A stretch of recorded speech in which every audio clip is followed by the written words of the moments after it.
In this podcast, I'm going to present to you overwhelming evidence of a second motive for the secret team known as the Octopus to kill Duane Casolaro. I'm going to present to you evidence from the research files of Duane Casolaro that show clearly that he had identified that WACKENHUT, the directors of WACKENHUT, being Frank Carlucci, were setting up their own secret counter-terrorism and assassination team. It was called Counter-Terrorism Consultants LP, and it was situated in Washington DC. Duane Casolaro has the only known copy of the prospectus and resumes of all the directors. In addition, I'm going to prove to you that one of the directors on that company set up called Counter-Terrorism Consultants is an attorney who is representing all the major fraud cases with Pentagon, the cover-up of Noriega's drugs and money laundering with BCCI directors, the investigation of Octopus surprise, defending Richard Secord and John Singlaub in Iran-Contra arms deals, the WedTech Pentagon fraud case, and Operation Ill Wind, the FBI investigation that was exposing that the Octopus was directly involved in engineering billions of dollars of Pentagon fraud contracts relating to the directors of WACKENHUT, the directors of Hadron Inc., and Frank Carlucci's companies that won all the contracts for the development of the missile fire control and command systems for the Trident submarine, for the AWACs, and for the Aerostat radar systems that was being managed by Peter Videnieks at US Customs. And this was the motive, the second motive, in addition to the first motive that Duane Casolaro is the only person who had the signed BCCI checks by Adnan Khashoggi and by Menachem Gorbunov, negotiated directly by CIA with Robert Sensi, Ted Shackley, Michael Ledeen. And I'll prove to you in this podcast the overwhelming evidence of the evidence provided by William Turner, who met with Duane Casolaro on the Friday and provided 2 documents of evidence relating to Pentagon fraud involving Hughes Aircraft and associated companies that went missing from the room of the hotel room of Duane Casolaro together with the BCCI checks. And I'll show you that the same director of Counter-Terrorism Consultants is the same attorney representing BCCI and Operation Ill Wind, defending a Pentagon official from the Navy, Melvyn Paisley.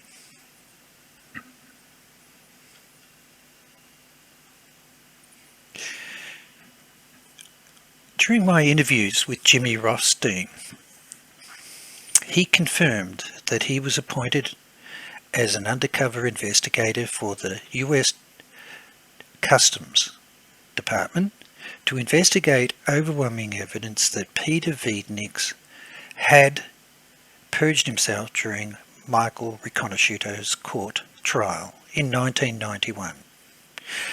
But he said that he was employed by Alexander Magnus, and they were investigating evidence that Oliver North was using Alexander Magnus's foundations as a front for selling arms and drugs in Iran-Contra with the Nicaraguan resistance. But He confirms that they were speaking directly with Gene Wheaton, who confirmed that Oliver North and FBI Director Oliver Buck Revell were using Richard Secord, CIA operatives and WACKENHUT to set up their own secret counter-terrorism and assassination team. This is independent evidence that complements the research that Danny Casolaro was doing, and also the evidence that I've uncovered over 24 years now to present to you. And as I said, Alexander Magnus was running for president, but he was a personal friend of Oliver North, and they were worried. He was worried, so he financed both Jimmy Rothstein and Chuck Hayes, and Chuck Hayes was communicating directly with Danny Casolaro until the week of his death. They were investigating proof that his International Aid Donation Foundation was being used by Oliver North and Tom Posse, who represented the right far groups linked with the Ku Klux Klan and other militant groups, and using the foundation as a front for drugs trafficking for Iran-Contra. He also confirms that Chuck Hayes and himself were assisting Scott Lawrence with the US Customs investigation into the evidence that Peter Videnieks had perjured himself during Michael Riconsciuto's trial. Peter Videnieks had testified in court that he did not know both Dr. Earl Bryan and Michael Riconsciuto. And this was contrary to the affidavit provided by the secretary who worked for Dr. Earl Bryan, given to Inslaw, confirming that both Peter Videnieks and Earl Bryan were calling Peter Videnieks and Michael Riconsciuto were both calling Dr. Earl Bryan regularly at his business company Hadron Inc. and Financial News Network. And Jimmy Rothstein confirms that suddenly during their investigation into the evidence that Peter Videnieks had purged himself, Scott Lawrence received a mysterious telephone call from Alexander Haig, and the entire investigation into Peter Videnieks was immediately shut down. And this is an amazing testimony, because at the time of that investigation into Peter Videnieks by US Customs, Alexander Haig was in no official capacity with government. He was no longer the Secretary of State, and yet somehow he had the power to shut down the investigation into Peter Videnieks.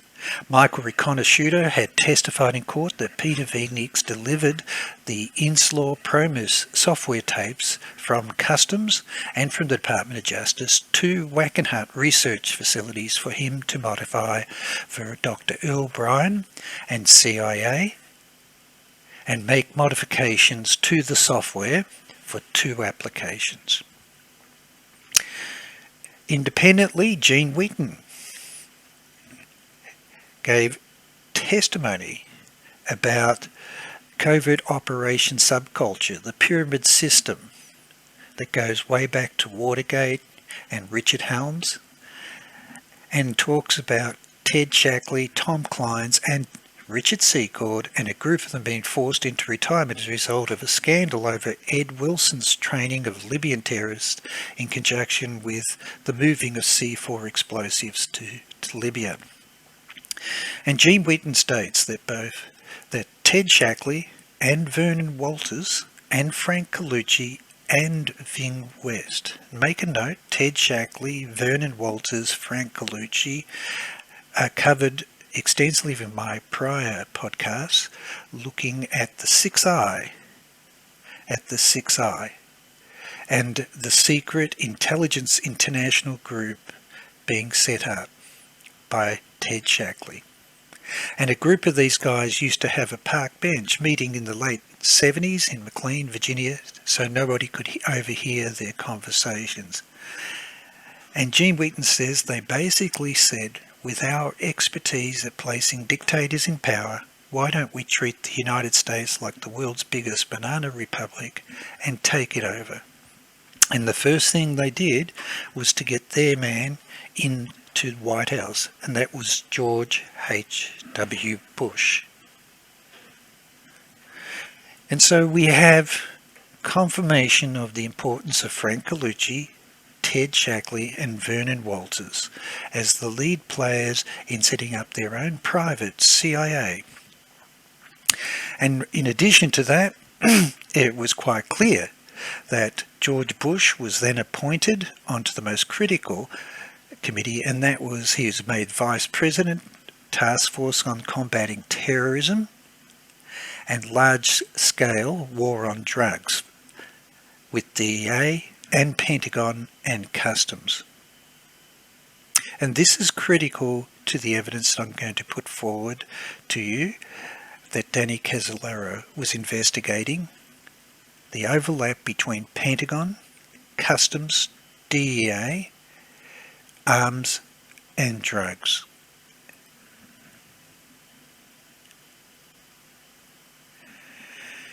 And Gene Wheaton states that even at meeting at restaurants, 75 and 80-year-old retired CIA people and retired generals from West Point graduates and honourable people, he sits with them and they're often in tears in their eyes. Gene, what you're into, you understand it's more than we did, and it's absolutely true, but it's just so big you can't do anything about it. And so I'm going to go through an overview that Gene Wheaton testified, Jimmy Rothstein were trying to expose the Octopus and had overwhelming evidence that there was a secret CIA being set up, a private CIA. And that's what he says here. He says that Ted Shackley, Tom Klein's, Dick Secord, and Ed Wilson's training is that they were removed from their official roles, but they felt that government had betrayed them, and they were the real heroes of this country, the United States, and that the government became their enemy. And in the late 70s, in fact, President Gerry Ford lost the election in 76 to Jimmy Carter, and they became exposed to Stanford Turner. And he says quite categorically that Ted Shackley, Vernon Walters, Frank Carlucci, Ving West, and a group of these guys, they basically were going to set up their own private CIA.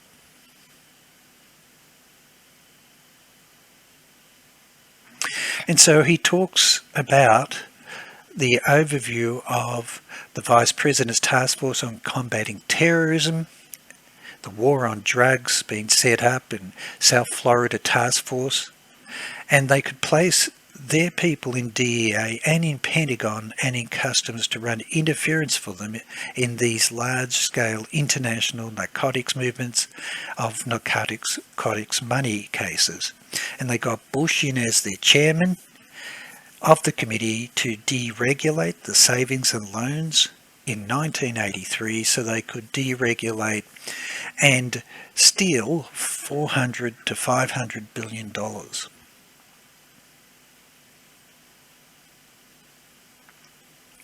And I'm going to put some photographs up to you. Ted Shackley. The police report into the death of Danny Casolaro quite clearly states that only 4 weeks before Danny Casolaro is found dead, he met a girlfriend of Ted Shackley at a 4th of July party with his friend, and she went home with them, and later that night they caught her going secretly through Danny Casolaro's investigation files.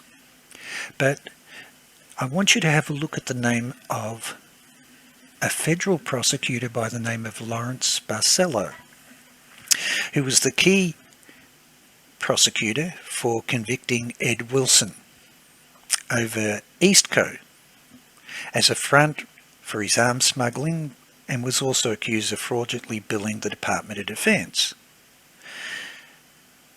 It is confirmed that Ed Wilson believed that Ted Shackley, in order to cover up all of his involvement, had used Lawrence Barcella to have him prosecuted and put into prison, with concealment of any evidence that Ed Wilson was actually working for CIA when undertaking all of these activities with Eastco.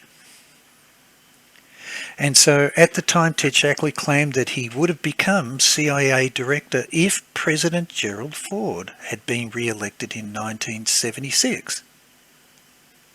And this is really interesting because previous podcasts will show you as I'm exposing the Promis software, and I uncover that the bogus prince, Haji van Aldik, who destroyed all my encryption company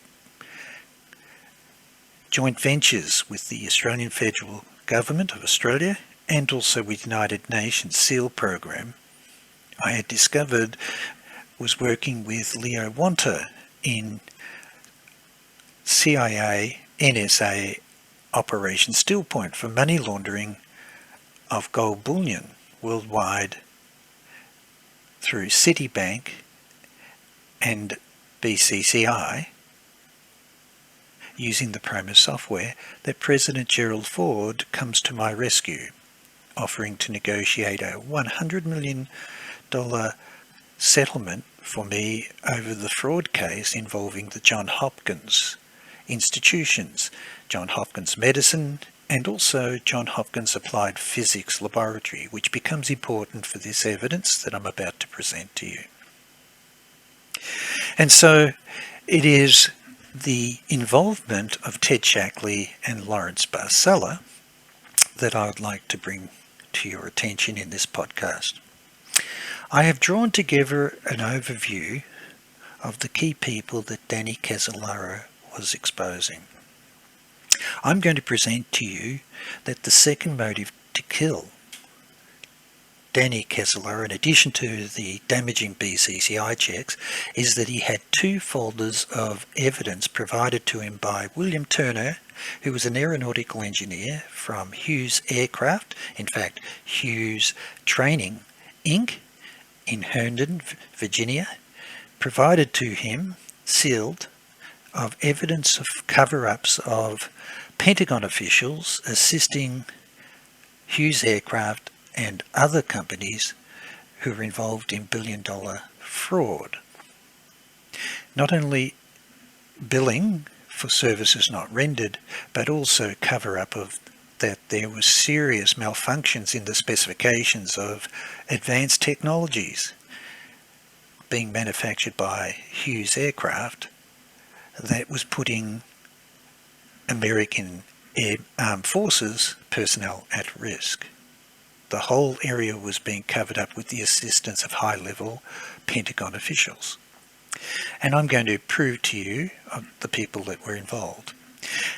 In this podcast, I'm going to put a diagram that brings it all together, but Danny Casolaro was liaising with Major Joseph Greller, former CIA agent, who was going to introduce him to Peter Videnieks and Robert Altman.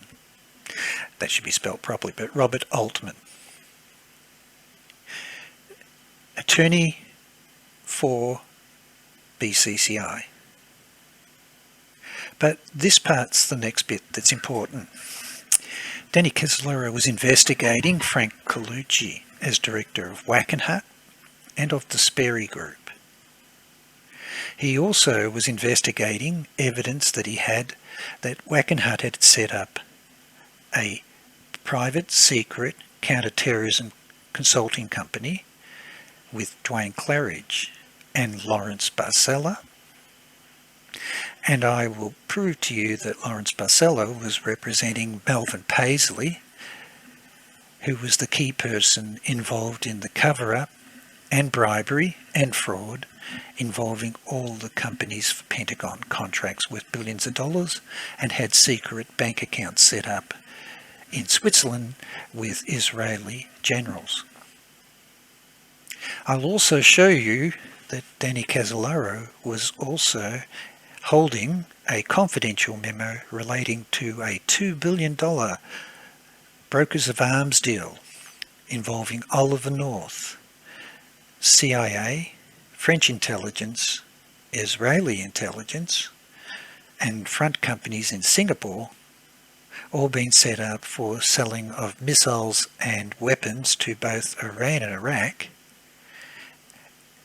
And it leads directly back to Michael Ledeen and Richard Perl, together with Ted Shackley, Kevin Kapke, and Mossad agent Solomon Schwartz, who Danny Casolaro was investigating.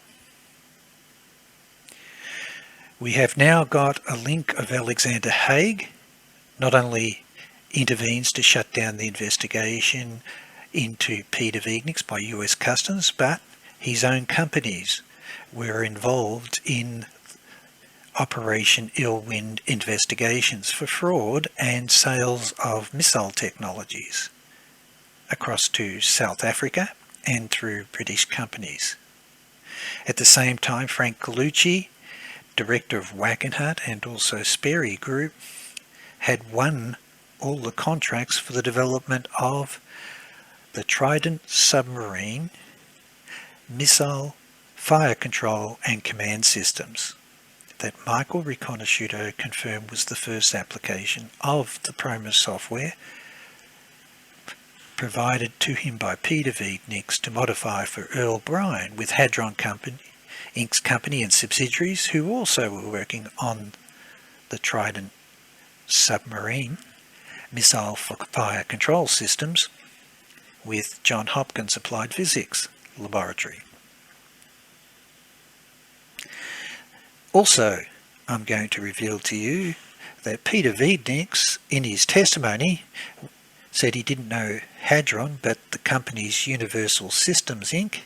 and T-Systems Inc.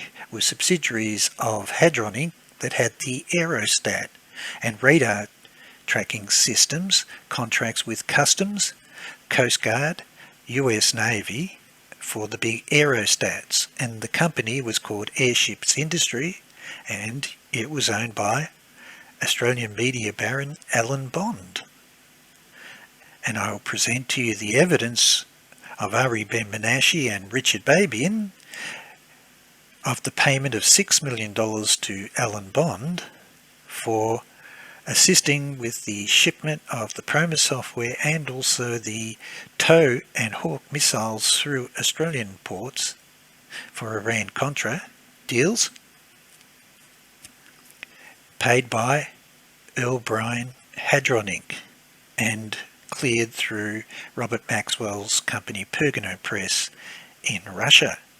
This was major evidence presented by Ari Ben-Menashe when he was seeking asylum in Australia during the Western Australian Royal Commission. I'll present all the evidence on that, as I have interviewed the key attorney that was investigating this evidence.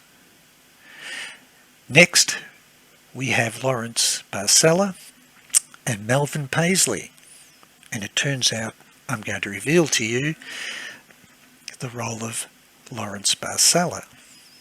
He appears everywhere that the Octopus has major investigations: Iran-Contra, October Surprise, BCCI, everything. But more importantly, he represented Melvyn Paisley, who was charged and directly involved in the biggest Pentagon fraud case impacting Frank Carlucci, Alexander Haig, Michael Ledeen, Ted Shackley, Richard Perl, Richard Secord, Albert Hakim, Oliver North, Bobby Inman, Earl Bryan, Alan Bond, Frank Carlucci, and Peter Videnieks.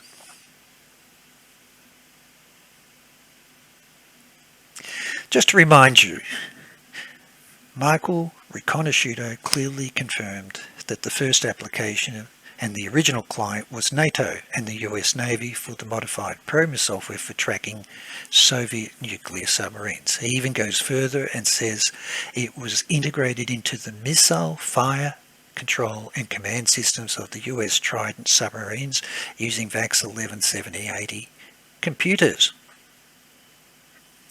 He then told me the second application was it was modified for Swift banking, and it was put in at Transaction Technologies Inc., a subsidiary of Citibank, for Dr. Earl, chairman of Hadron Inc. and CIA, to move COVID funds through international automatic clearing houses. So let's focus on the first application and the evidence as the second motive of why this octopus was being exposed by the evidence that Danny Casolaro was linking. Here is a copy of the front cover of Counter-Terrorism Consultants. As you can see, Suite 800 to 2300 M Street, Northwest, Washington DC, telephone numbers and fax numbers. I have been unable to find this document anywhere other than in its entirety from the research files of Danny Casolaro. And this was accessible to the Martinsburg Police. It was also accessible to US Department of Justice, FBI, for all of their investigations. And I'll show you that they decided to ignore it and why it's definitely overwhelming evidence of the second motive to kill him. In it, I will confirm that he was investigating the annual reports. He had circled all of the annual reports of WACKENHUT and had circled the name of Frank Carlucci. He also had circled Dr. John Motley, who was Vice President of WACKENHUT Advanced Technology Center, which is the research center. Duane Claridge resume was included in the prospectus for Counter-Terrorism Consultants, and Lawrence Barcella was also circled and in the resume of Counter-Terrorism Consultants. Another name that Danny Casolaro had circled was Dr. Joseph Navarro, President of WACKENHUT Advanced Technology Center, and he was on the committee for AWAC's and Aerostat's radar for the Drugs Interdiction Program, which I have a full copy of the report. What is important is I have his resume, and he was working for strategic planning originally, and yes, he was contracted by FBI to investigate with Department of Justice Inslaw's Promis software and the search software developed by Paul Wormley. What is amazing is I had those resumes. Danny Casolaro didn't, but he had circled his name and obviously was on the same track.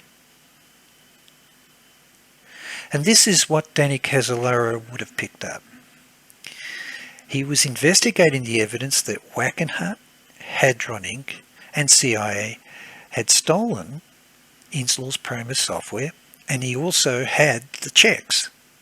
And he knew the Promis software was being used for Swift banking, money laundering program, particularly with BCCI and the Capcom money laundering program in Florida that was linked directly to the money laundering of drugs of Noriega, but also the Drexel funds, up to $90 billion of Drexel funds through the Chicago Futures Exchange.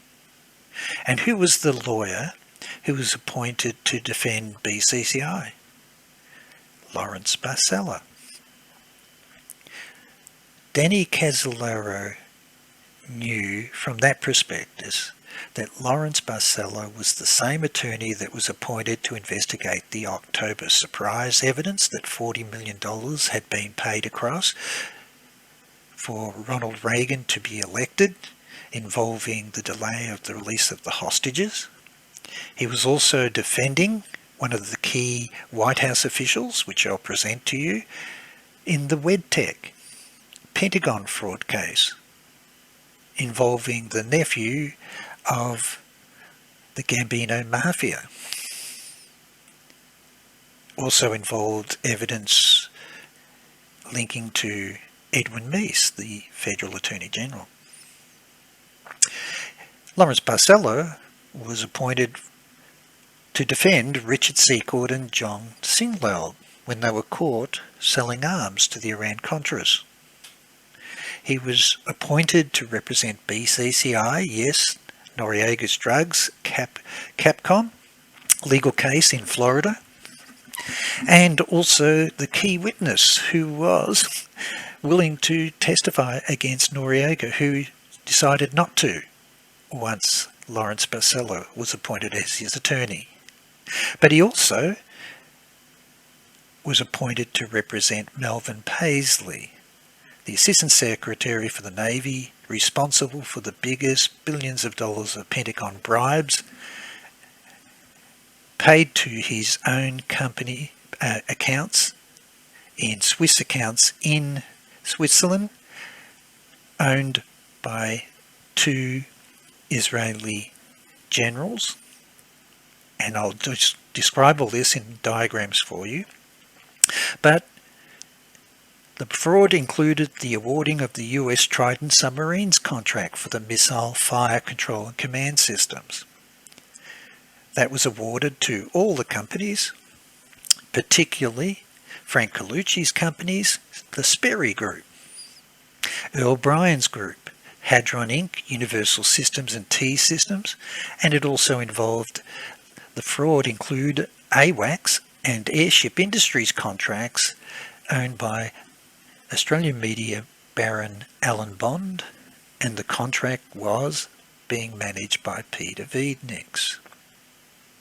You cannot make these things up.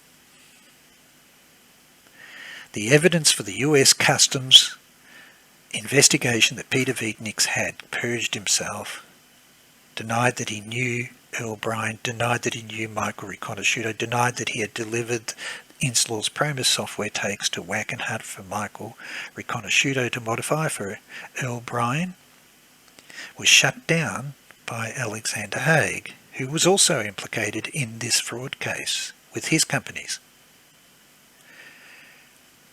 The Aerostat radar systems contract is the key contract with the US Trident submarines that was using the Promis software. Danny Casolaro was investigating the Promis software, was taken to WACKENHUT, and the director of WACKENHUT was Frank Carlucci. And in addition to that, he also had the WACKENHUT drug interdiction program contracts, and it involved, on the committee, driving it was Dr. Joseph Navarro, with a picture of the aerostats and radar systems on the front cover, which I'll present back to you. Danny Casolaro knew the links. So the important part now is Operation Illwin. It was a 3-year investigation launched in 1986 by United States FBI into the corruption by US government and military officials and private defence contractors. And most of the officials worked for Unisys, which was merging of Sperry Group and the Burroughs Corporation, the computer corporation. Why is that important? Because Burroughs Corporation had all the contracts and computer systems for CIA Safe and the CIA Safe Swift software. I have presented all that in previous podcasts. That is the link of the Swift banking system together with Sperry Group, who was contracted to develop the Trident submarine missile fire control and command systems. You have both companies, and the director is Frank Carlucci. And as a director of WACKENHUT. and pleading guilty to 8 felonies, including the use of fraud, bribery and illegal campaign contributions to obtain billions of dollars in defence contracts. The key person charged was Melvyn Paisley. He was appointed the Assistant Secretary of the Navy in 1981 by President Ronald Reagan and was found to have accepted hundreds of thousands of dollars in bribes. In fact, it was $2 million that he had in a secret Swiss account with 2 Israeli generals. And I'll prove to you that this goes directly back to the $2 billion brokers of arms deal, which Danny Casolaro had the secret memos. He pleaded guilty to bribery and served 4 years, but this is the key part. Lawrence Barcella was his attorney. So Danny Casolaro has all this evidence, signed BCCI checks, the smoking gun for BCCI, and the directors of BCCI are represented by Lawrence Barcella. And he also has 2 folders of fraud, Pentagon fraud and cover-up of officials within Pentagon and the US Navy, and it implicates all the companies involved: Hughes Aircraft, Hadron Inc., Sperry, Burroughs Corporation, everything to do with the Octopus. Here is confirmation that he was director of WACKENHUT and also of Sperry. He was the former number 2 man at the CIA, and the Pentagon became President Reagan's 5th National Security Advisor. He's intimately involved with everything from 1983 to 1986, when these contracts are all being negotiated. And of course, when he goes back to be appointed as the new Secretary of Defence, there are questions about payments being made to him because he was the director of Sperry Group, and he was on the board of Burroughs Corp and Sperry Corp and Unisys, which is now under investigation for Operation Illwind. It won the Trident submarine computer systems contract, the missile fire control and command systems, and it was a partnership done with Albit Inc. and Diagnostic Retrieval Systems, which are 2 Israeli companies. And Ari Ben-Benashi confirms that this Promis software was modified with Albit.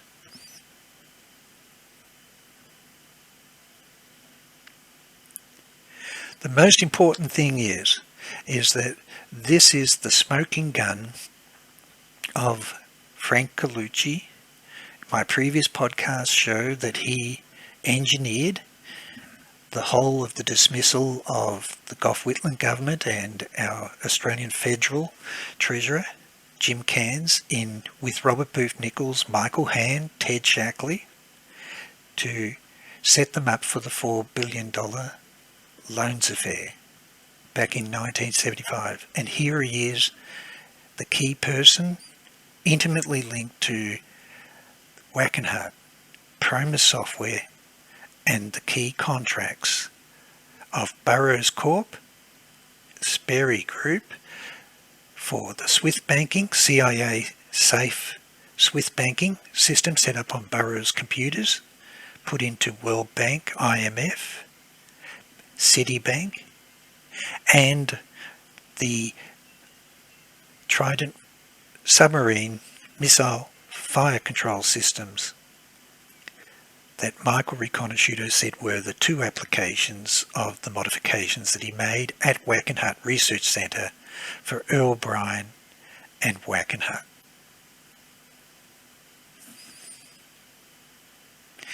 They can plead guilty to be involved in fraud and agree to pay a $190 million fine.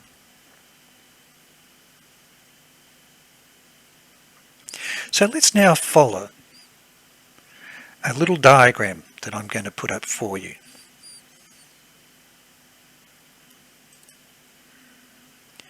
This is a very complex diagram but it has all the key components where I have documentary legal evidence to substantiate these links.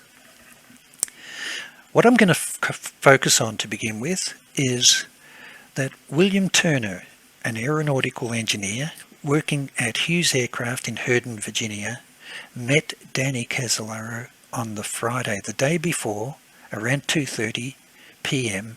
and provided 2 folders, sealed envelopes of evidence of Pentagon fraud involving Hughes Aircraft.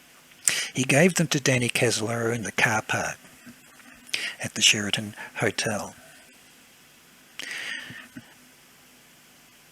In January, in 1991, 5 months earlier, Alan Standorf, who had been providing Danny Casolaro with evidence of IRS payments and banking transactions from NSA, of evidence provided to Danny Casolaro involving Earl Bryan's companies and other companies for the sale of the Promis software to Canada, Australia and Israel, was found dead in the boot of his car at an airport with a blow to the back of his head.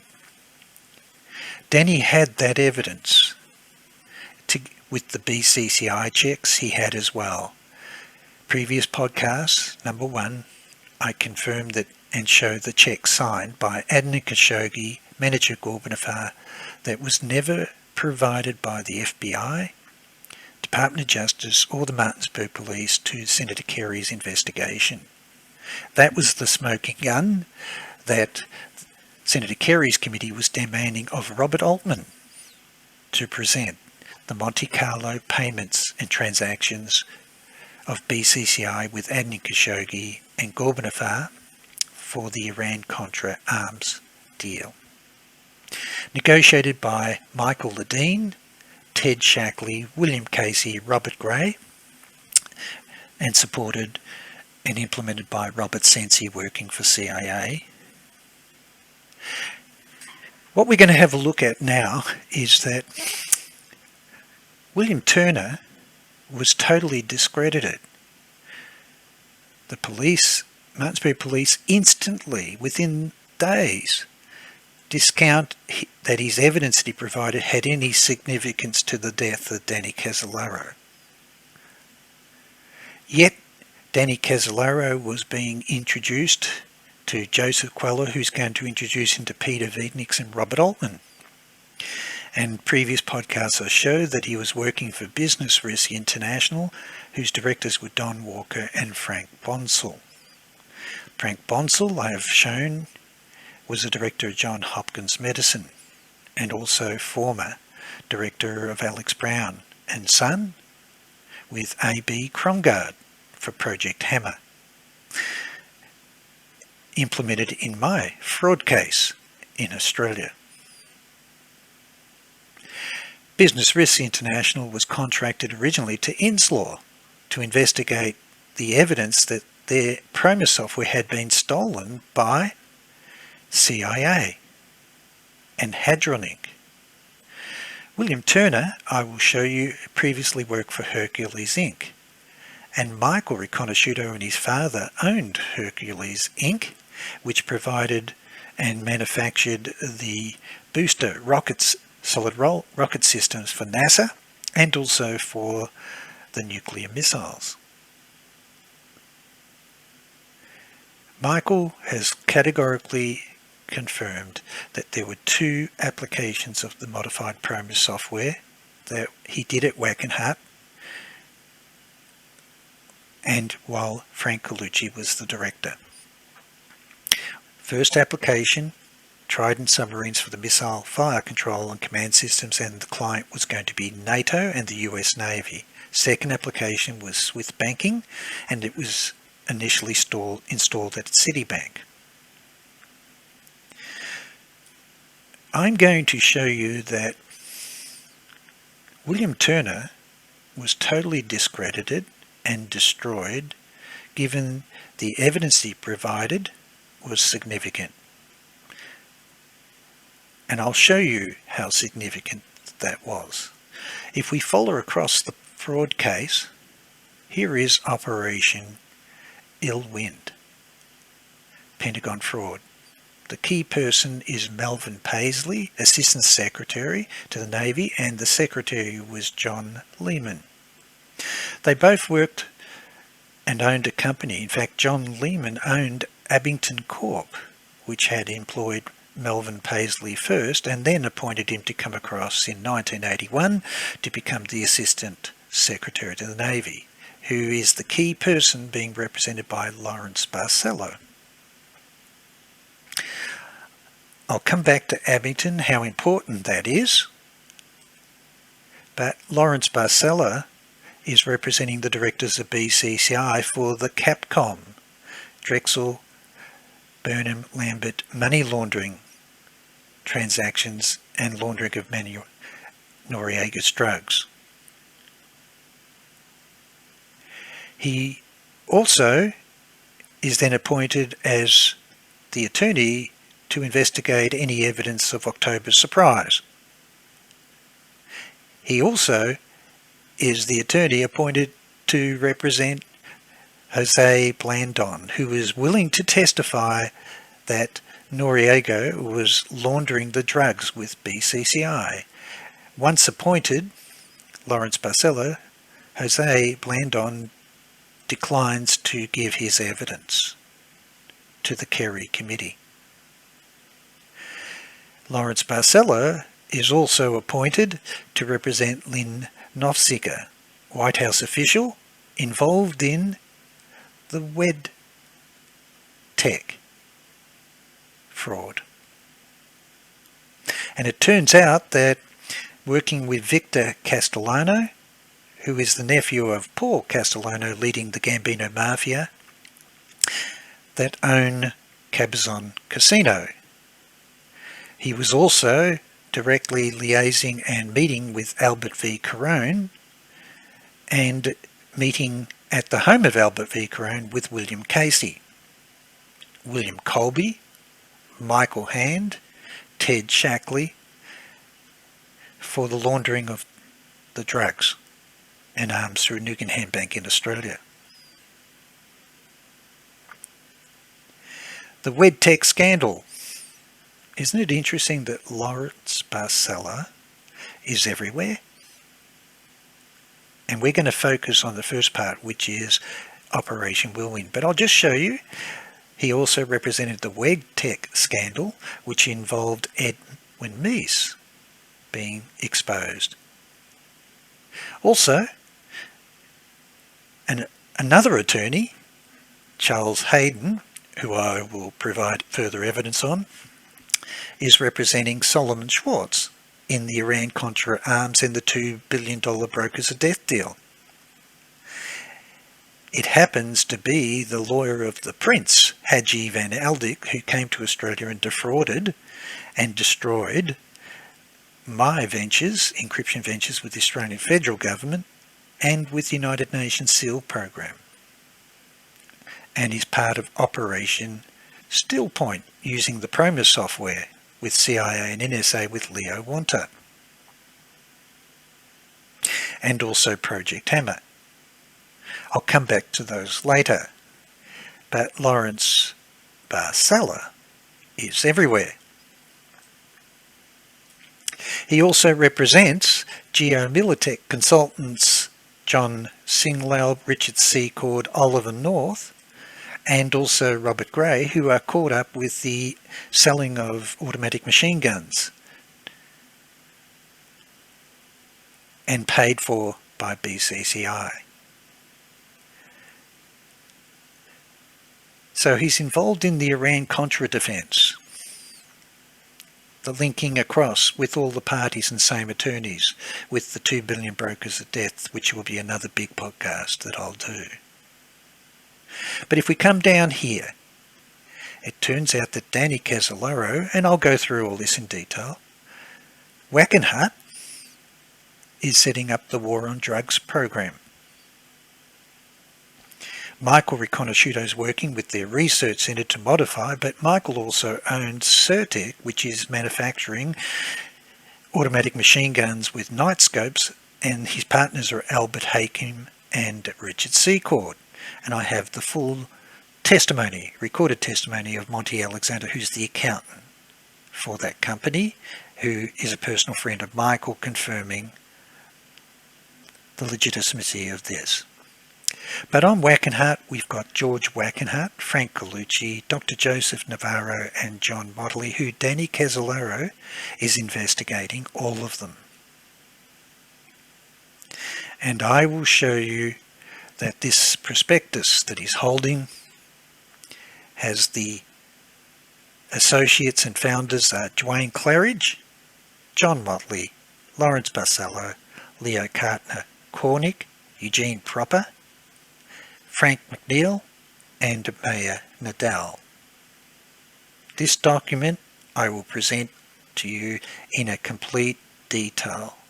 This was a smoking gun of a private counter-terrorism and assassination group being set up, with Duane Claridge driving it. Also, I will later reveal that the other two directors, Leo Carter Cornick and Eugene Proper, are implicated in Russian money laundering investigations in 1999, so even 10 years later. The testimony of Karen von Gerke Thompson, CIA assets working for Global Research owned by John Mitchell, the Attorney General that worked for Richard Nixon, and also she's working for Admiral Murphy, Daniel Murphy, Murphy and Associates. Confirms that these two are leading the money laundering of Russian mafia through European Union Bank in Antigua, Bank Meditep in Antigua, involves BNL BCCI transactions with Rig Bank, Bank of New York, with the Russian mafia. And of course it ties across to all the evidence of the same parties giving testimony about the cover-up of the bombing of Pan Am 103 by evidence given by Lester Coleman, Dr. Richard Frews, Susan Lindau, Robert Bayer, about the motive that it was to bring down Chuck McKee's and MC-10 team from Lebanon that had the evidence of the Octopus involved in trafficking drugs on Pan Am Airlines into New York with the Gambino Mafia. So I'll come back to all that later on with the money laundering. It's quite extensive, I assure you. But let's go right back now. The key part is Operation Illwind. I want you to see that the person being charged is Melvyn Paisley, defended by Lawrence Barcella, and both John Lehman, the secretary, owned a company called Abington, and it had contracts with Israeli companies, Pokal Industries, Saltam and Tamaz Group Israel. And who was also on it? Richard Perl. Isn't that an amazing find? I will prove to you in further podcasts that I have evidence of Richard Babian's affidavits about the Promis software being sold to the Korean CIA equivalent intelligence group. The person receiving it owns companies with Richard Perl, General Mayer. And of course I'll touch on this, that Richard Perl is linked across with two Israeli businessmen who set up the Britain-Israel Communications Research Centre called BICOM. And I want to show you how important this is that these companies are all linked to two Israeli generals, Uri Simoni and Zivi Schiller, have a Swiss account, $2 million with Melvyn Paisley, and they're developing all the radar and tracking systems and drones that become part of the Pentagon. Aegis contracts, Trident Israel, Israel Aircraft Industries, and you will find that these are the companies involved with a CIA operative or asset, Paul Cutter, who comes back from Russia and sets up the $2 billion broker's death. I have all of the articles, photographs of him in Israel in 1982 with Raphael Aiden, who is intimately involved with these companies, and they set up the $2 billion brokers of death deal, which is financed by BCCI, BNL, and Paul Cutter was flown across and sponsored by GINSA by Michael Ledeen and Richard Perl.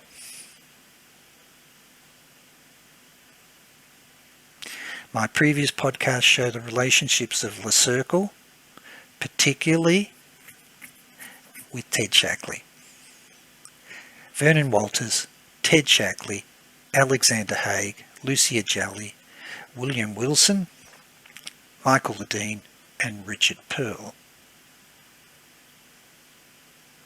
But GINSA sponsored Paul Cutter, and this was the genesis of everything that shows the relationships of the companies with Melvyn Paisley, Abington, owned by John Lehman, and it was sold to Lord Chalfont, UK, who's a member of Le Circle with Julian Amory, Henry Kissinger, David Rockefeller, Zabriskie, Carlo Presenti, sponsor of and owner of Ambrosiana, Vice President, and also Nazi fascist groups. What's really interesting is the link of John Lehman.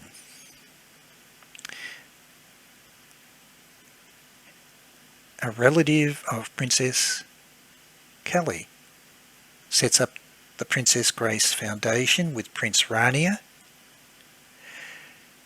20th Century Fox involves Gerald Ford, Henry Kissinger, Rupert Murdoch, Marvin Davis and Mark Rich. I will show you this relationship is given Rupert Murdoch has the Promis software, given Gerald Ford comes to my rescue, and given the money laundering of Operation Still Point is with Mark Rich and Edmund Safra. You can't make these things up. The $2 billion brokers of death deal, which I'll touch on with Paul Cutter, involved Solomon Schwartz, Kevin Katke, and Daniel Casolaro was definitely investigating Solomon Schwartz, who happens to be represented by the same attorney who represented the bogus prince that came to Australia and destroyed all my companies. The evidence is overwhelming. Kevin Katke working with Ted Shackley, together with Oliver North, Albert Hakim, Secord, Stanford Technologies, but more important, Ted Shackley, Albert Hakim and Richard Secord represent Hughes Aircraft for the TOW, Hawk missile systems and radar systems, all covered within the testimony of Ted Shackley and Albert Hakim in Iran-Contra. And hence, what is the evidence that William Turner's given is he's giving Pentagon fraud going back to the 80s of Hughes Aircraft. And this is totally discounted by the Martinsburg police as irrelevant, ignored by Department of Justice with the Zipperstein report, and ignored by the FBI investigation into any evidence of a motive to kill Danny Casolaro. So let's go back to look at the evidence and provided by William Turner and how it fits with Danny Casolaro's and the second motive for killing Danny Casolaro.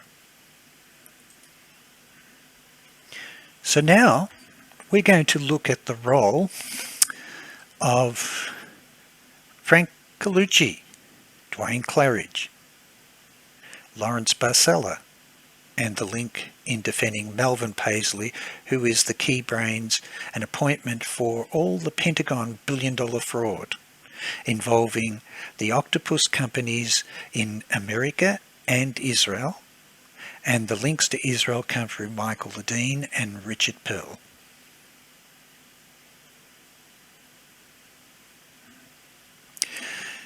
Let's have a look at this. Army secrecy surrounds Standorf's death. In January 1991, Alan Standorf, an NSA agent, allegedly discovered connection between the Promis software and BCCI. Is found dead in his car in a long-term parking of Washington DC airport. It confirms that he was an employee of Vint Hill Farm, a military security installation.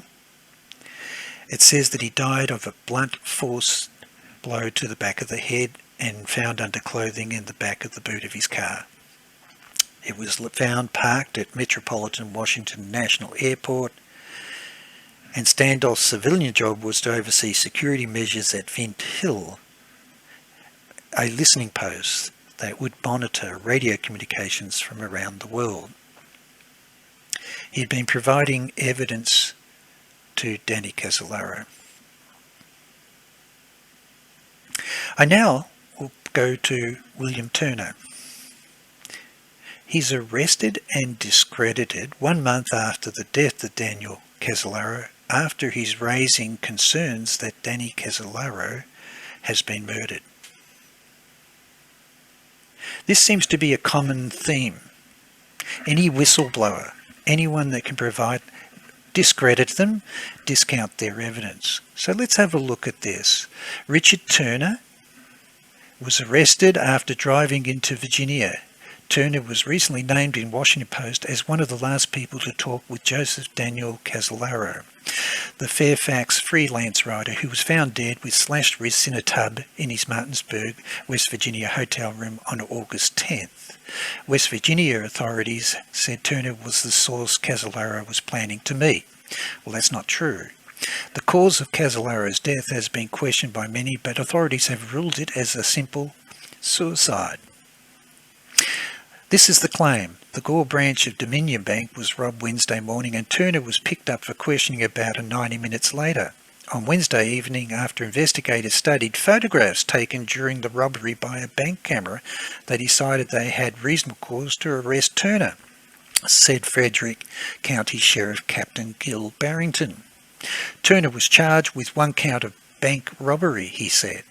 The Washington Post reported that Turner, a former employee of Hughes Aircraft in Herndon, told a reporter that he met with Casolaro and gave him papers alleging corruption at the local defence plant.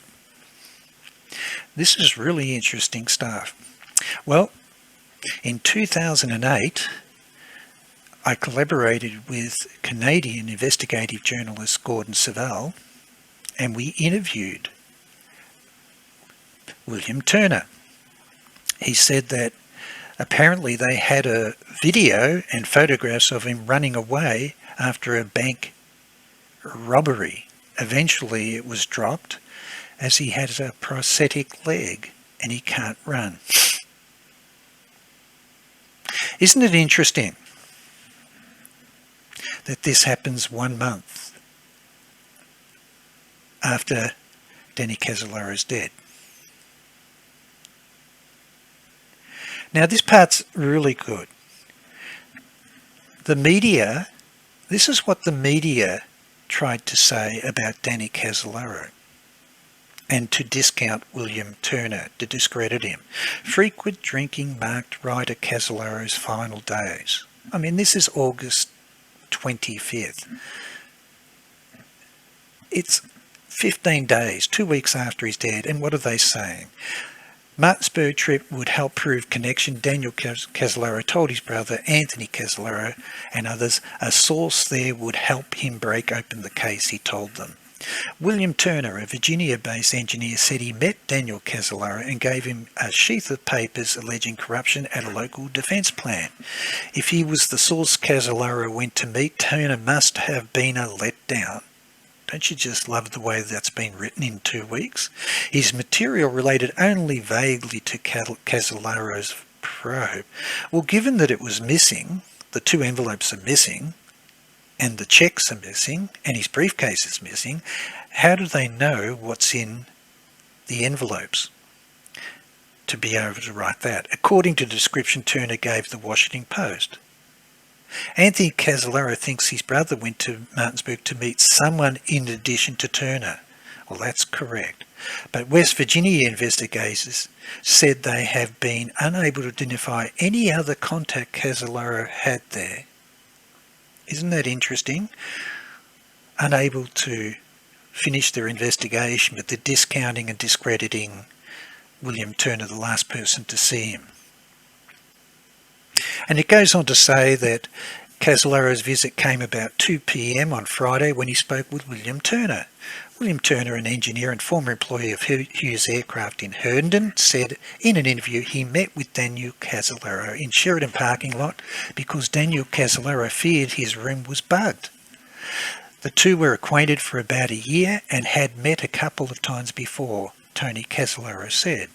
William Turner said he gave Daniel Casolaro papers documenting several cases of alleged mismanagement, including one at Hughes Aircraft and another case involving, wait for it, a Navy officer at the Pentagon. William Turner said he also told Daniel Casolaro of his own dilemma, which involves charges by Veterans Administration that he improperly received benefits, which he denies. And this is really interesting because that's going to be now trying to have him charged that he's getting extra veteran benefits, given he's got a prosthetic leg and he's served time with the military. There's no mention of anything else other than he works for Hughes Aircraft. It's discrediting him. He's being arrested. They say he's trying to rob a bank. It's a complete disinformation and discrediting program. He says that the meeting lasted about 45 minutes. He seemed enthusiastic and said this all fit into other things he had uncovered, Turner said. The documents that Danny Casolaro received relating to Hughes Aircraft and the Pentagon fraud made perfect sense to Danny, and I'll show why. I'm going to show you immediately. This is Sandra Binning, the coroner nurse, who wrote the report on the death of Danny Casolaro. She's the person that went and had to sketch the diagrams of his body, the slashes on his wrist, the location of his body being found. But she confirms in detail that as soon as Danny Casolaro was reported dead, she did receive a frantic call from William Turner. There's a picture, her sketch of the position of Danny Casolaro in the bathtub.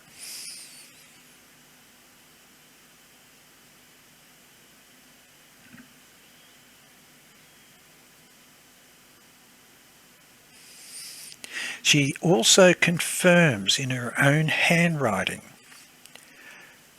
on the Monday she received a telephone call from Bill Turner at 3 p.m. Friday. He had met in a parking lot, Sheridan Hotel, and that he had worked with Hughes Aircraft and had given documents about the mismanagement of contracts and cover-ups. Also confirms that he had earlier meetings with Danny Casolaro in May and June. Had confirmed that he had provided the documents and there was a briefcase and the contents of the folders were given to Danny. What is amazing is the first thing that she writes is, where's the briefcase? Have the police got it? Where's the contents of his car? Where's the garment bag that he had that was seen by the nurse? Everything's missing. When she arrives, none of that was in the room. She asks the logical questions relating to the issues being raised. The notes say August 9th, on the Friday, Danny Casolaro went to meet an informer, bracket, Washington Post reporters have spoken to this person, at 2 p.m. in the motel parking lot. According to reporters, he was given some information, but nothing earth-shattering. This is in the police report. Nothing earth-shattering. He then again went to the Stone Crab and around 2:45 ate and drank until 5. They are painting a picture that there was no motive to kill Danny, that the documents, 2 folders of sealed documents that he gave, were not earth-shattering. They're discrediting William Turner, and they're discrediting that Danny's a drunk.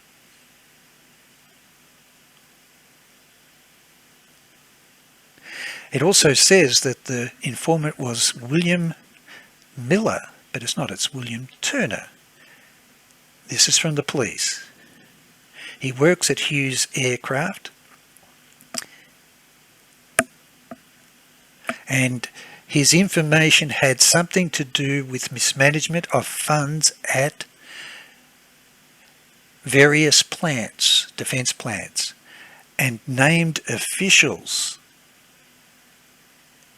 with inducements stationed at Pentagon. So here is confirmation that it's relating to Pentagon fraud, inducements, kickbacks and bribes. Also, some information about the embezzlement of funds, veteran funds. They say Miller, so it's not, it is William Turner, states, Casolaro seemed very pleased with the new information. So whilst the media and police are saying it was of no value, William Turner is reconfirming that Danny Casolaro did consider it of relevance and highly linked to his investigations. And there's the typed summary from the police that's put into the investigation when they're trying to put all the pieces back and recap on why they embalmed the body without contacting the family. Met with informer approximately 2 o'clock in the motel lot. According to reporters, he was given some information dealing with mismanagement of funds at various plants, naval officers' involvement, who is stationed at the Pentagon. Also some information about embezzlement of Veteran Affairs hospital funds. Informant stated that Casolaro seemed pleased with the information. So this is definitive proof that it's relating to the Pentagon fraud bribery case and the implication of Lawrence Barcella as the attorney representing Melvyn Paisley with the awarding of all the contracts that are linked to the Promis software. Danny Casolaro was putting the pieces together. And now we'll touch on the affidavit that was signed and given to Inslaw by William Turner, and also I'll confirm after interviewing him via telephone how the media discredited him and the evidence they found about who William Turner really is, and the deception of the media, of the FBI, Martinsburg Police, Department of Justice, to discredit a credible witness who had given credible evidence. That was the second motive to kill Danny Casolaro.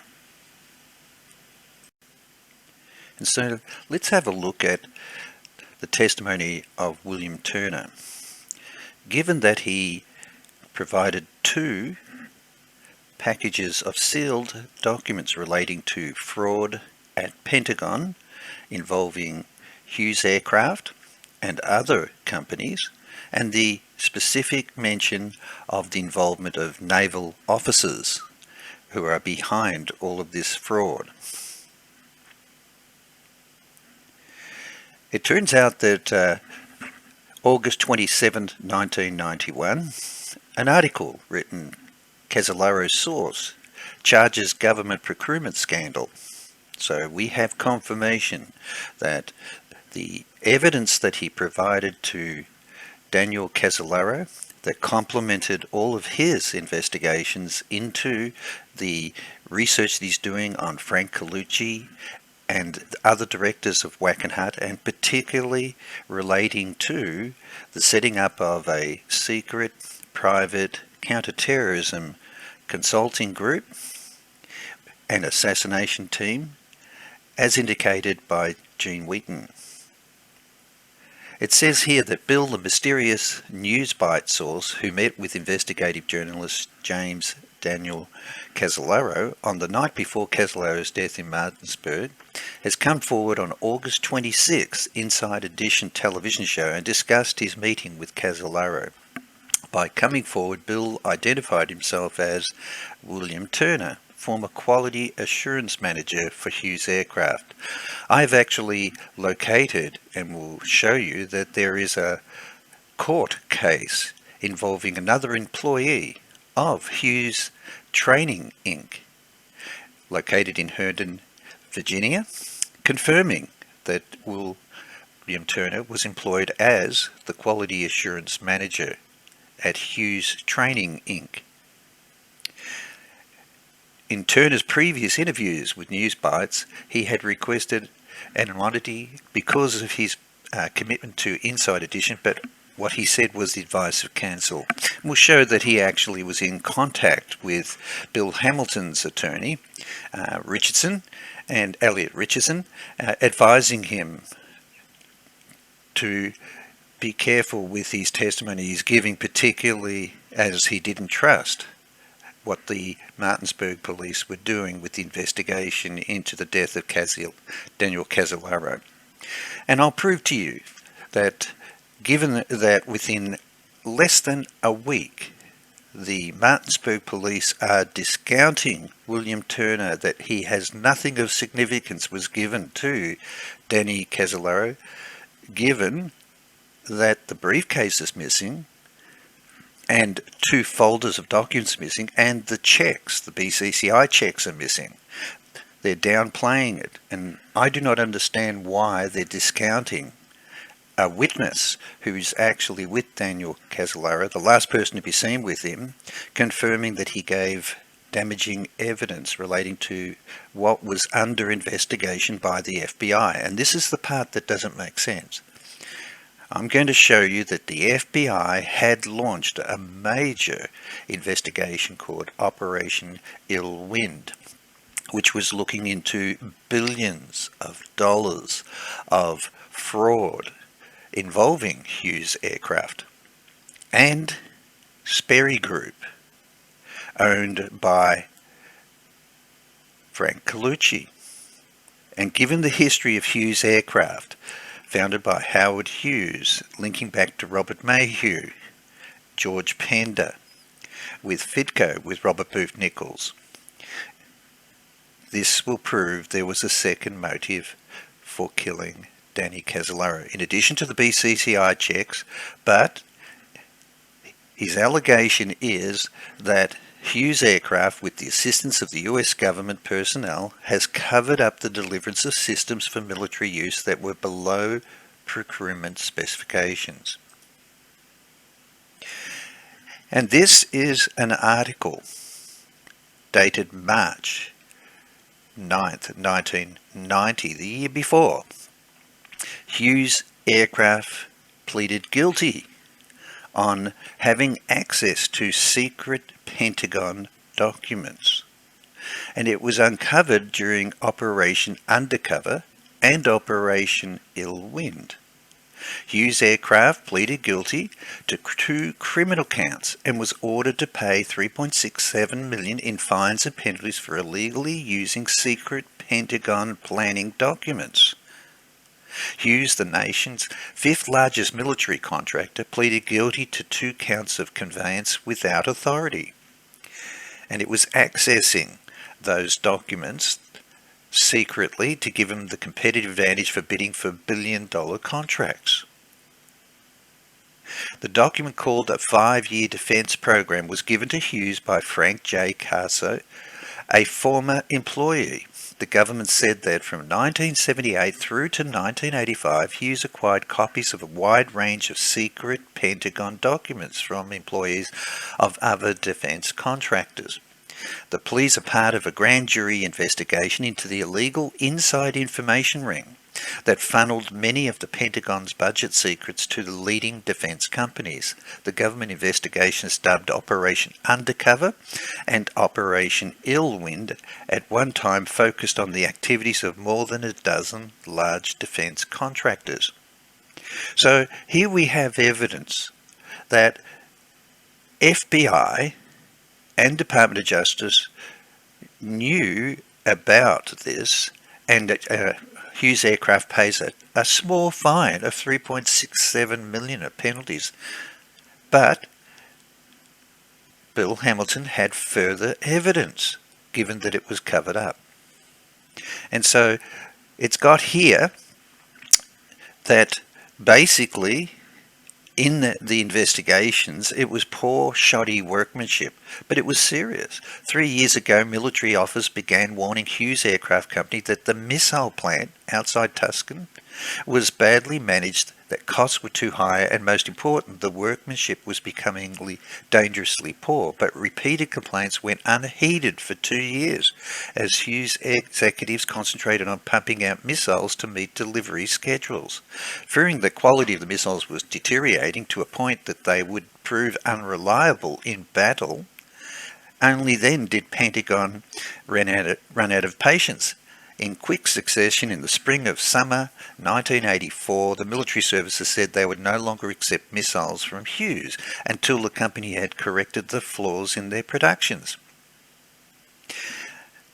This is further evidence that what Bill Hamilton was talking about and providing in documents was highly relevant. And so it goes through here that for 18 months, the company has struggled to resume making the Phoenix air-to-air missiles for the Navy, the TOW anti-missiles for the Army and Marines, TOW missiles, which was part of the Iran-Contra deals with Iran, involving Ted Shackley, Richard Secord, Michael Ledeen, Albert Hakim, the signed BCCI checks. As you can see, even in the Iran-Contra investigations, Ted Shackley admits that himself and Albert Hakim were representing the sales of Hughes aircraft. And also shoddy work on the Maverick air-to-ground missiles for the Air Force, and Hughes was talking about full payments for Phoenix and TOW missiles were resumed last spring. From those, the Maverick are at 85% of their previous level. Bad workmanship on the missiles made in Tucson could cause havoc in combat, so they were putting at risk US servicemen in the Air Force, in the Navy, in the Army, given that they needed protection from attacks, and they're being provided with missiles that may not work. TOW missiles are the key anti-tank weapons for troops standing guard in West Germany and South Korea against possible invasions that would led by armoured columns. Phoenix is the Navy's premier missile, with which high-powered F-14 Tomcats would defend the fleet against air attacks. Maverick is designed to be fired at tanks and bunkers from F-16s, flying close air support for advancing ground forces. This is pretty serious stuff. And did you notice they only got fined $3.5 million when selling billions of dollars? This article here shows that on September 27th, after William Turner is raising serious concerns about the evidence that he provided to Danny Casolaro is missing from his room, and even the coroner's nurse, Sandra Benning, raises serious concerns. Where's the briefcase? Where's the documents? The two folders, and where's his garment bag? All were seen by a maid previously on the previous day, and it's all missing from Danny Casolaro's room.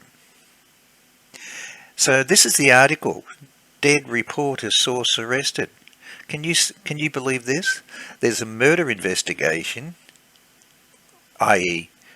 supposed murder investigation by the Martinsburg police, who are going around town looking for evidence that Danny Casolaro brought the shoelace from one of his shoes from his house in Virginia to take with him, and also purchased locally some razor blades, rather than looking for the briefcase, the checks, and 2 folders of documents implicating serious Pentagon fraud and cover-ups. It says here that a man identified as key source in a journalist investigation of government corruption before the reporter was found dead and charged with bank robbery.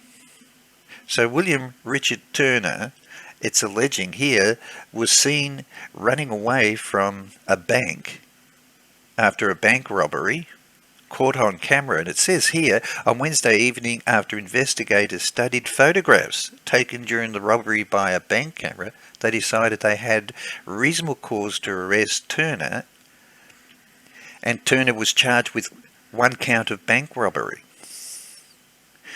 They confirmed that the Washington Post reported August 25 that Turner, a former employee of Hughes Aircraft in Herndon, told the reporter that he met with Casolaro and gave him papers alleging corruption in the local defence plant, but also cover-ups by naval personnel working within Pentagon. So now he's seen and being arrested for robbing a bank. Well, we tracked William Turner down and interviewed him in 2008. He was living in Tennessee. I'll go through this further. He confirms that the charges were dropped because the camera alleges that he was seen running from robbing a bank. And after they discovered that he has a prosthetic leg and he can't run, they dropped the charges. But look how the efforts are made to discredit William Turner. And the journalists, for some reason, are being fed with information to discredit Daniel Casolaro as a drunk. So let's have a look at the testimony.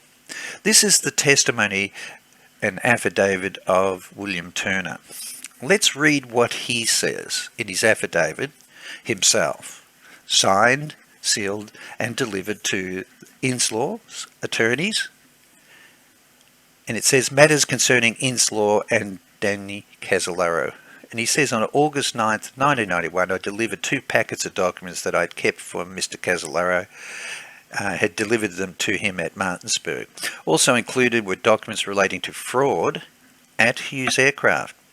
To protect my knowledge and not to be involved, Danny and I agreed that we would seal these documents for him and he'd sign his name across the flat. So he was keeping in safekeeping for Daniel Casolaro evidence relating to his investigations of Promis, and in terms of BCCI, and also in terms of fraud and Pentagon with the Octopus. It says here, the reasons I'm coming forth is that I have been harassed by the US Justice Department, Treasury Department, even though I had wrote a letter on 10th of February 1994, so this is later on, to Attorney General Reno outlining my problems and asked for help. I do not trust dealing with any federal agencies unless the person is working for agency would report directly to Reno's office, for I fear for the safety of my family and myself. I've received life threats from different sources. Now this is going to be very interesting because we have a Department of Justice investigation into the death of Danny Casolaro, ruled a suicide and again ruled a suicide. They've discounted the evidence provided in the affidavit that I'm showing you from William Turner. They discounted the evidence that was in the research files of Danny Casolaro, the signed BCCI checks by Adnan Khashoggi, manager Gorbanafar, plus all the transactions from the banks of BCCI in Monte Carlo that were requested by Senator Kerry, a direct request to Robert Altman to provide those transactions to the committee, which he refused to do. And yet Danny Casolaro had them, and there's evidence that he was calling Jack Blum at home twice, and he had that evidence and felt it was important for the committee, and the Department of Justice is ignoring it and not passing it on for prosecutions of the directors of BCCI. So let's go further and look at what else Danny Casolaro confirms. On receiving contents of the package which Danny Casolaro was going to swap for some information to his sources for more information on Inslaw. And this is one of the biggest mistakes that Danny made. He felt that the evidence he had now on the fraud involving the Octopus companies, Hughes Aircraft, and other companies connected to Ted Shackley, Richard Secord, Albert Hakim, and also with Frank Carlucci and WACKENHUT. He was hoping he could swap that information for other information that would help him do his book on Promis. Unfortunately, the Octopus was involved with everything, and it was the biggest mistake that Danny Casolaro was making. As to which I do not know, I only told Danny it was very dangerous to do so. For he was, as I was told by him, meeting with people that could take all and give nothing in return. Plus, some were classified by letter and number. So the documents that he was holding for safekeeping for Daniel Casolaro were top secret documents which relate to the following things. On review of the papers, Danny had computer printouts and other documents he had received from an unnamed sources and from Alan Standorf. And this is very important because Alan Standorf was found murdered, found in the boot of his car at an airport, who was working for the NSA listening post and had provided documents relating to the sale of the modified Promis software that was sold to Canada, to Australia, and to Israel. You cannot be more specific than that. And so this was the documents and evidence of the sales themselves and the payments. He had proved that the software was modified by Michael Riconsciuto.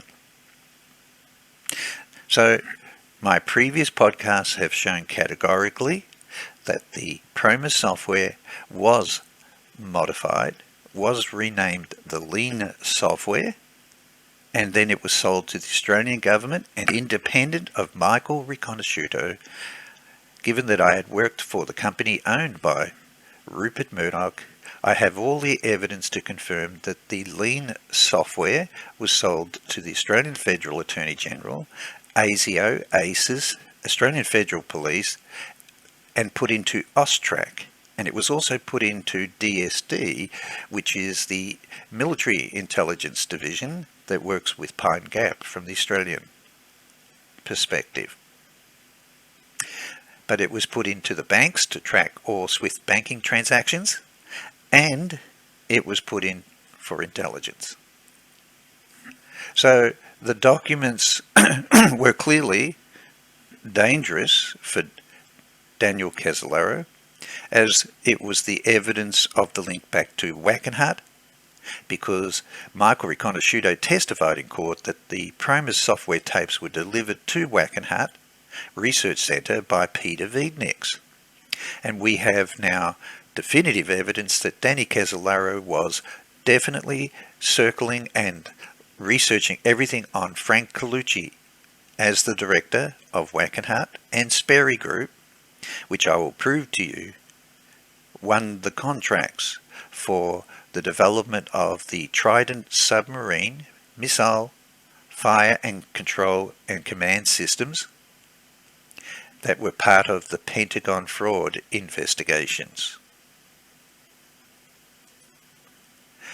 It says here William Turner says also was wire transfer copies of money paid to Earl Brian and sent to shell companies in the Cayman Islands and Switzerland that came from accounts held by foreign agents and governments at the World Bank. This part's very important. World Bank and BCCI. You cannot be more specific than that. We've got the proof that Danny Casolaro had the signed BCCI checks, and this information was provided to Daniel Casolaro by Alan Standorf, who was murdered, with connections made by Ed Meese. Also, copies of checks drawn on BCCI accounts, which, as I recall, were signed by Adnan K. Khashoggi, and these in turn were tagged to the shell companies and to accounts that were held by Richard Secord and Earl Brian. You cannot be more specific than this, and I will show you in all of the parts of the research that I've uncovered. Daniel Casolaro was exposing the Octopus, and the key investigation that was highly damaging to the Octopus at the time was Operation Ill Wind and Pentagon fraud, involving all the contracts that Michael Riconsciuto testified in court were the first applications of the Promis software. And he says documents relating to gold bullion, and shipments, plus software that had been cleared by US Customs by, wait for it, Peter Videnieks. Also a document that Danny stated to me that showed involvement of Bobby Inman and Robert McFarlane on the sale of Promis to Israel. Now this is very important because I'm going to show you that Operation Ill Wind also not only exposed Frank Carlucci's company, Sperry Group, whilst he was also concurrently the director of WACKENHUT, where the software was delivered, the Promis software by Peter Videnieks to modify, but involved the company's ISC owned by Alexander Haig and Bobby Inman and their directors, who were directly involved in being charged with fraud on Pentagon contracts, and were also involved in the WedTech Pentagon fraud investigation. And what is an amazing coincidence is that Danny Casolaro is holding a prospectus of a private secret counter-terrorism consulting company, an assassination company, set up with the directors of WACKENHUT, set up with Duane Claridge, who was the founder of the Counter-Terrorism Center for CIA, is Lawrence Barcella, who is the attorney appointed to represent the WedTech fraud investigation and represents Melvyn Paisley, who is the key person within the US Navy for the awarding of all the contracts for the Trident submarine, missile fire control system, and the Aerostat and AWAC contracts, which I will prove was the Aerostat balloons contract for Customs, Coast Guard, US Navy for the War on Drugs program, and that contract was managed by Peter Videnieks. He also says, going back to this, other documents contain cross-references to Israel, and I will prove to you that the whole fraud investigation revealed secret accounts held by Melvyn Paisley, Assistant Secretary to the Navy, Research, and awarding all the contracts, held secret accounts in Switzerland with two Israel generals who were intimately involved in all of the contracts for the drones for the Navy, involving Hughes Aircraft and Israeli companies, and awarded the Trident submarine missile control contract, to Sperry Group, and to Hadron Inc. in partnership with John Hopkins and another company owned CSSI, owned by Bruce McIndoe, who's the architect of Echelon 2, which I have confirmed categorically that I met at John Hopkins Applied Physics Laboratory in 2001, June 2001, and they set up myself to be destroyed with my company in Geneva, Switzerland. That's covered in a podcast. This is the application of Promis software. It says here that other documents contain cross-references to other software that was derived from Promis and given caused by other names. So that's the lean software and other names. This software was to have been were sold to Arab countries. So there's even further evidence of it being renamed and sold to the Arab countries. Danny did have contact with a number of individuals of Arab origin, with meetings in Virginia, in Pennsylvania. One well known to me was Inman Mashad. I'm unsure if he was to meet with Danny there in Martinsburg. This software was also cleared for export by, and here's the name again, Peter Videnieks. I do not know if it was by the authority of justice or customs. So Peter Videnieks is the key link. And Jimmy Rothstein has confirmed categorically, whilst working on the US Customs investigation, that it was Alexander Haig who mysteriously appeared and shut down the investigation into Peter Videnieks. And Alexander Haig and Bobby Inman were implicated in the sale of technologies, particularly missile technologies, in the Pentagon fraud case, Operation Irlwind. I have been also concerned about documents that was sensitive information and of classified nature. I have none of it in my possession, but the governments may try to prove I should not have seen. Some documents were received from Standorf, Alan Standorf, copies that were classified top secret, and some had letters SCI. So the importance of the documents that Danny had in his briefcase is clearly the reason that he was murdered, and that explains why the briefcase, the two folders of documents, and the BCCI checks were missing, and it's only because Danny Casolaro had a copy of those signed BCCI checks that I have revealed in previous podcasts, particularly podcast number 1, that was the primary motive for killing Danny Casolaro. But these other documents relating to Promis are also the reason, because it is exposing the Octopus in Pentagon fraud under investigation by FBI.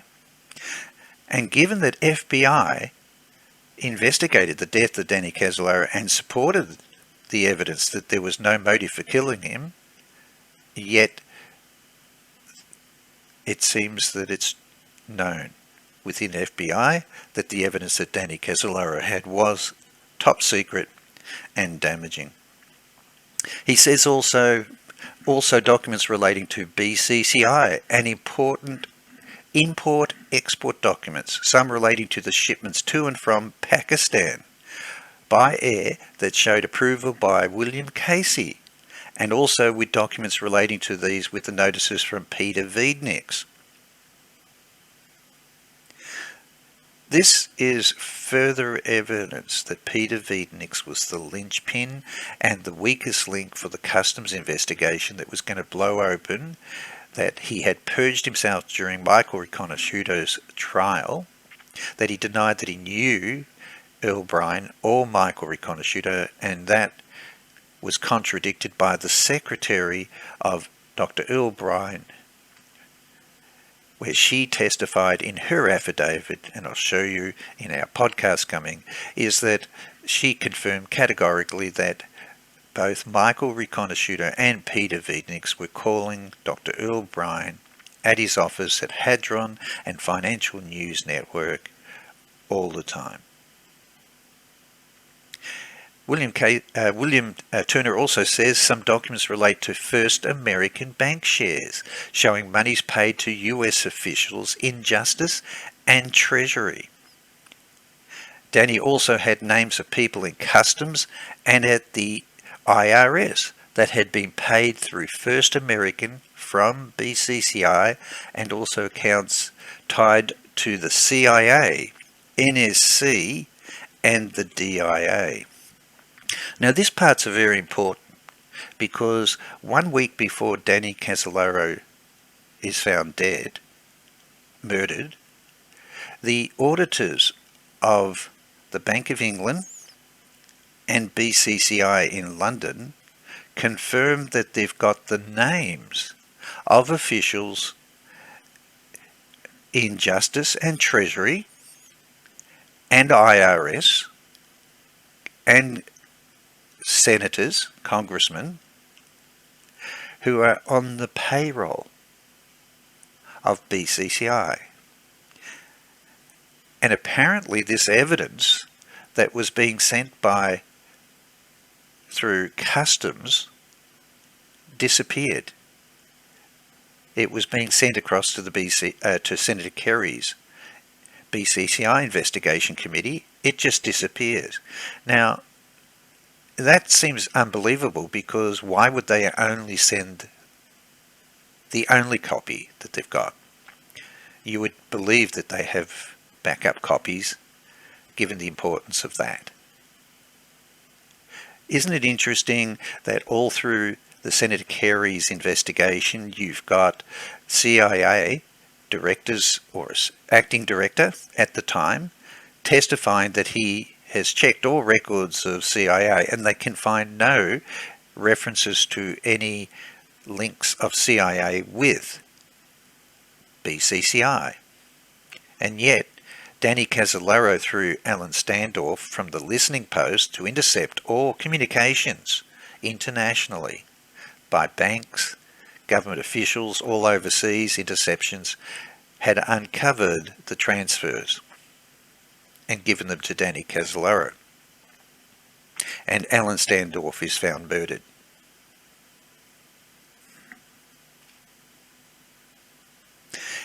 William Turner also states in his affidavit, Danny had told me that meeting has been arranged by Joseph Queller. Now this was the most important part, that he was to meet with someone from Senator Byrd's office and from the IRS, plus Peter Videnieks and Robert Altman. This is critical. He was to exchange some documents that was to their interest in order to get more information on Promis. He had told me that Robert Altman only agreed after he was told papers would be sent to Robert Morgenthau for the investigation into the charges against all the directors of BCCI. This part is critical. The affidavit of William Turner that has been discounted, but more importantly to discredit him, that he's nobody, that he had no evidence that he provided on Hughes aircraft and the folder of these documents, is quite categoric that the evidence that Danny Casolaro is the evidence that Senator Kerry and his attorneys are demanding that Robert Altman provides. And given that my previous podcast, number 1, shows that there was evidence in the telephone records that Danny Casolaro called Jack Blum twice at his home number, not the office, the home number. And given that Jack Blum also states categorically in his interview with me that what did Danny Casolaro expect if he was down in Virginia in CIA territory waving those signed BCCI checks about what would happen? He'd be murdered.